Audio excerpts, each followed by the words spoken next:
Hi students, welcome to study with basic channel. ఇప్పుడు మనం English paper ఎలా attempt చేయాలనేది చూద్దాము. ఇంగ్లీష్ వచ్చేసి మనకు సేమ్ పార్ట్ ఏ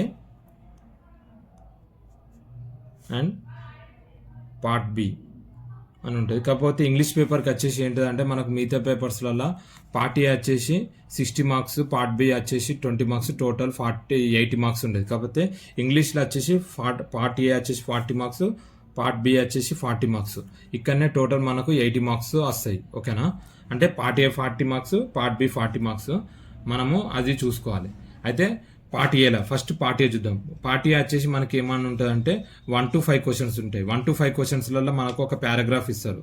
పారాగ్రాఫ్ ఇచ్చేసి దానికి ఒక 5 క్వశ్చన్స్ ఉంటాయి. ఒక్కొక్క దానికి 1 మార్క్, 5కి 5 అటెంప్ట్ చేయాలి.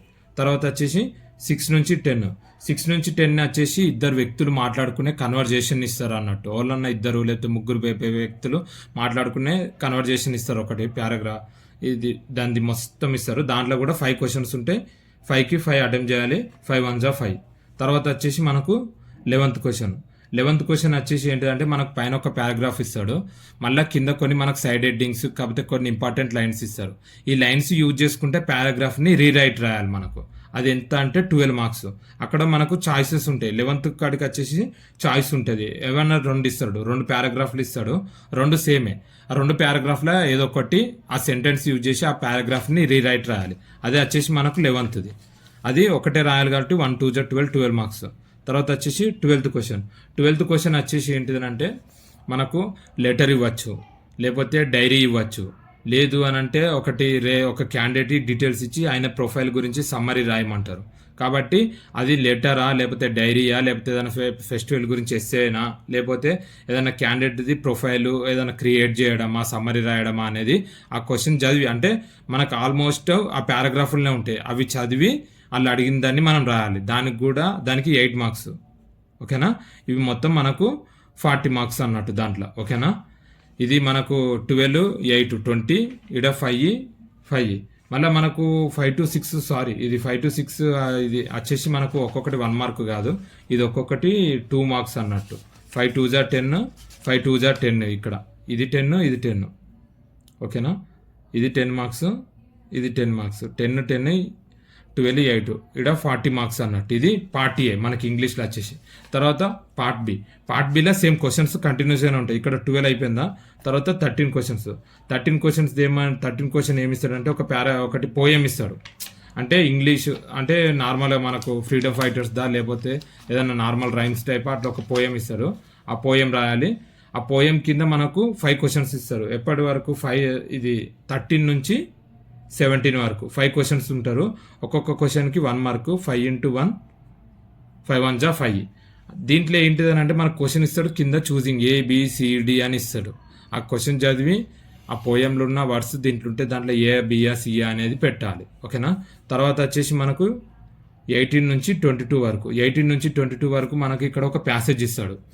ప్యాసేజ్ ఇచ్చి ఆ ప్యాసేజ్ మధ్యలో నంబర్స్ ఇస్తారు. 18 19 20 21 22 అని నెంబర్స్ ఇస్తాడు. ఓకేనా? ఆ నెంబర్స్ ఇచ్చి ఆ 18 కాడికి ఉన్న సెంటెన్స్ దాంట్లో తప్పు ఉంటుంది, దాన్ని రీరైట్ రాయాలి మనం ఆడ. దాంట్లో ఈజ్, ఆన్, యాడ్, లేకపోతే పాస్ట్ టెన్స్, ప్రజెంట్ టెన్స్, లేకపోతే ఫ్యూచర్ టెన్స్ అట్లా కొంచెము మిస్టేక్స్ ఉంటాయి అన్నట్టు. దాన్ని అది ప్యాసేజ్ మొత్తం చదివి ఏది కరెక్ట్ ఉన్నదో దాన్ని కరెక్ట్ సెంటెన్స్లో రాయాలి మనం. అది ఎక్కడ 18 నుంచి 22 వరకు. దీంట్లో కూడా 5 క్వశ్చన్స్. 5 1 జా 5 మార్క్స్. తర్వాత వచ్చేసి మనకు 23 నుంచి 27 వరకు ఒక పారాగ్రాఫ్ ఇస్తాడు. పారాగ్రాఫ్ ఇచ్చేసి ఆ పారాగ్రాఫ్కి ఆయన అండర్లైన్ చేస్తాడు. ఓకేనా? దీంట్లో కూడా మనకు 5 క్వశ్చన్స్ ఉంటాయి. 5 into 2 5 2 జా 10 క్వశ్చన్స్. 5 2 జా 10 మార్క్స్. అయితే ఇక్కడ ఏంటంటే 23 క్వశ్చన్ ఉందా, ఈ 23 క్వశ్చన్ మనల్ని ఇస్తాడు. ఇది 23ది మనకు పారాగ్రాఫ్లో అండర్లైన్ చేస్తాడు. ఇక్కడ క్వశ్చన్స్లో మనల్ని అడుగుతాడు. ఏమని అడుగుతాడు? ఒక లెటర్ ఇస్తాడు. How, who, what, having, ask, has అని ఇట్లా కొన్ని సెంటెన్స్ ఇస్తాడు. ఈ సెంటెన్స్ ఇచ్చి ఈ సెంటెన్స్తోని ఆ 23 సెంటెన్స్ అనేది ఈ వర్డ్తోనే ఆ 23 సెంటెన్స్ అనేది కలపండి, లేకపోతే రాయండి. లేకపోతే ఈ వర్డ్ పాస్ట్ టెన్స్లో యూజ్ చేసి రాయండి, ఫ్యూచర్ టెన్స్లో యూజ్ చేసి రాయండి, లేకపోతే ప్రజెంట్ టెన్స్లో ఈ వర్డ్ యూజ్ చేసి రాయండి ఆ సెంటెన్స్కి అని అలా చెప్తారు. ఆ క్వశ్చన్స్ 23 నుంచి 27 వరకు ఉంటాయి. దీనికి ఒక్కొక్కటి 2 మార్క్స్. 5 2 జా 10. తర్వాత వచ్చేసి 28 నుంచి 32 క్వశ్చన్స్. 28 నుంచి 32 అంటే ఇది ఒక పారాగ్రాఫ్, కాకపోతే ఇక్కడ ఫిల్ ఇన్ ద బ్లాంక్స్ అన్నట్టు. ఈ పారాగ్రాఫ్ మధ్యలో బ్లాంక్స్ ఇస్తాడు. ఆ బ్లాంక్స్ ఇస్తారు. దీనికి ఇక్కడ కూడా చాయిస్, మల్టిపుల్ చాయిస్ ABCD అని ఉంటుంది. ఆ పారాగ్రాఫ్ చదివి ఆ ABCD ఎట్లుంటుంది అంటే V1 V2 V3 ఫామ్లో ఉంటుంది అన్నట్టు. ఆ పారాగ్రాఫ్ మొత్తం చదివితే మనకు అక్కడ ఏ వర్డ్ వస్తుంది అనేది కింద చూజింగ్లో ఇచ్చిన దాన్ని ABCDలో ఏది కరెక్ట్ అవుతుందో అది ABCD అని పెట్టాలి. ఇది ఒక్కొక్క మార్కు 5 1 జా 5. తర్వాత వచ్చేసి 33 నుంచి 37 క్వశ్చన్స్. ఇది కూడా సేమ్ ఇవరిదాకా చెప్పినట్టే బ్లాంక్స్ లెక్కనే, కాకపోతే ఇక్కడ దీనికి ఏమి ఇవ్వరు. ఓన్లీ మనకు V2 V3 లేకపోతే V1 V2 లేకపోతే V1 V3 ఇవే 2 ఫార్మాట్స్. అంటే మొత్తము V1 V2 V3 ఇవే 3తోని ఉంటాయి. మనకు ఆ బ్లాంక్లో వచ్చేటి 2 వర్డ్స్ ఇస్తారు. ఒకటి ప్రజెంట్ టెన్స్ ఇస్తాడు, ఒకటి పాస్ట్లు ఇస్తాడు, ఒకటి ఫ్యూచర్లు ఇస్తాడు, ఒకటి ప్రజెంట్ ఇస్తాడు, అట్లా ఇస్తాడు. ఆ సెంటెన్స్లో ఏమొస్తుంది, ప్రజెంట్లో ఉందా సెంటెన్స్, పాస్ట్లో ఉందా, ఫ్యూచర్లో ఉందా అని చూసి ఆ రెండిట్లకి ఏదో ఒకటి చూజ్ చేసుకొని రాయాలి. ఇది ఒక్కొక్కటి 1 మార్కు, 5 1 జా 5 మార్క్స్ అన్నట్టు. తర్వాత వచ్చేసి మనకు 38 నుంచి 42 5 క్వశ్చన్స్.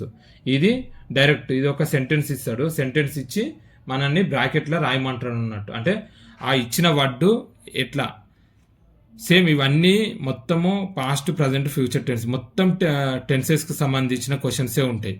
ఆయన ఒక వర్డ్ ఇస్తాడు. ఆ వర్డ్ని మనము ఆ బ్లాంక్లో ఎలా రాయాలి అనేది సేమ్ 5 క్వశ్చన్స్ ఇస్తాడు.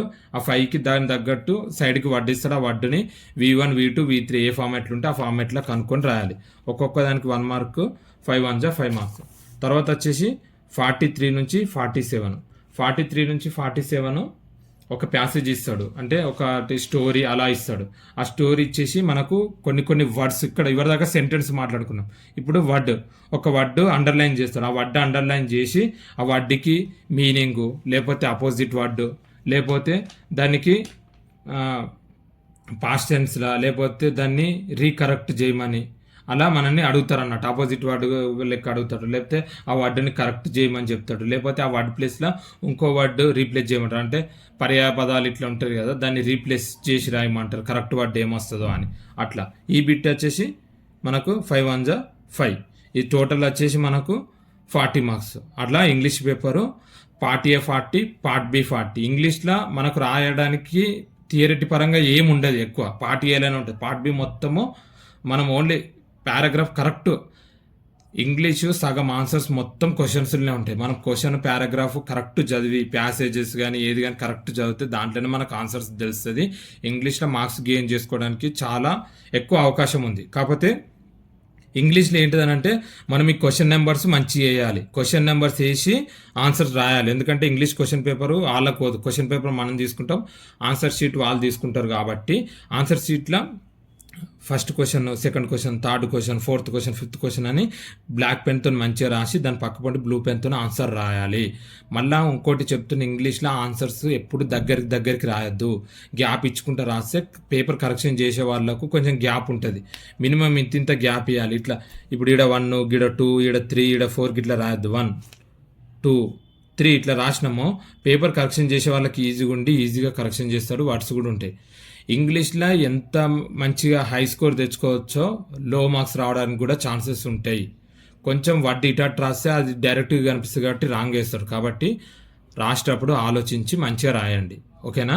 ఇలానే వస్తుంది ఇంగ్లీష్ పేపరు. ఏం భయపడే అవసరం లేదు, ఈజీగానే ఉంటుంది. మీరు మంచిగా ప్రిపేర్ అయ్యి క్వశ్చన్ మంచిగా చదివితే చాలు, మీకు ఆటోమేటిక్గా అర్థమైపోతుంది. ఓకేనా?